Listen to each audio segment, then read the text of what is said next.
महत्त्वाची बातमी आपण पाहता। पहिल्या टप्प्यामध्ये 35 लाख महिलांना योजनेचे पैसे मिळणार आहेत। हप्ता देण्याची प्रक्रिया ही आजपासून सुरू होणार। मुख्यमंत्री माझी लाडकी बहीण योजनेच्या मे महिन्याच्या हप्त्याची प्रतीक्षा संपली असून 15 जून पासून महिलांच्या बँक खात्यात पैसे जमा होण्यास सुरुवात झाली आहे।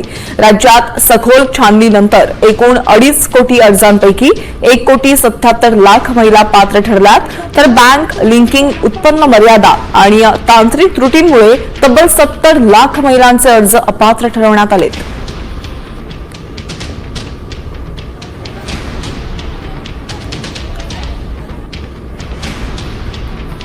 लाभार्थी महिलांना मे महिन्याचा हप्ता देण्यासाठी ही रक्कम वळती करण्यात आली। राज्य शासनाने या संदर्भात शासन निर्णय जारी केला। यापूर्वी सुद्धा अशाच प्रकारे सामाजिक न्याय विभागाचे, आदिवासी विकास विभागाचे हजारो कोटी रुपये या योजनेसाठी वळवण्यात आले। प्रधानपेक्षा मोठी आहे आणि म्हणून मी आपल्याला सांगतो, त्यावेळेस मुख्यमंत्री असताना मुख्यमंत्री लाडकी बहीण योजना आपण सुरू केली।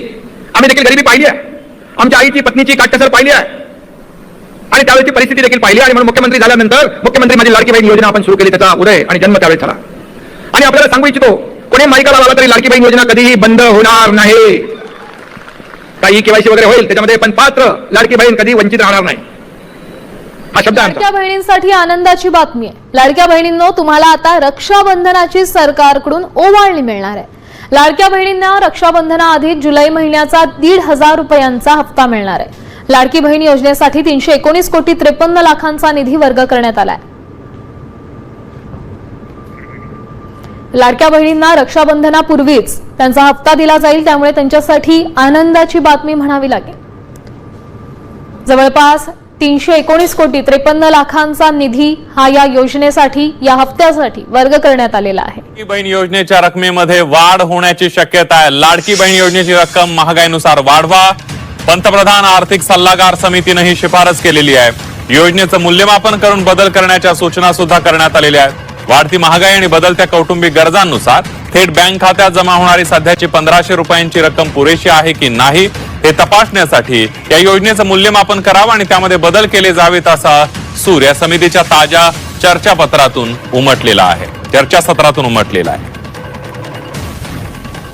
जसजशी महागाई वाढते तसतशी या रकमेत सुद्धा वाढ केली जावी अशा सूचना त्यांनी प्रत्येक राज्यांना केलेल्या आहेत।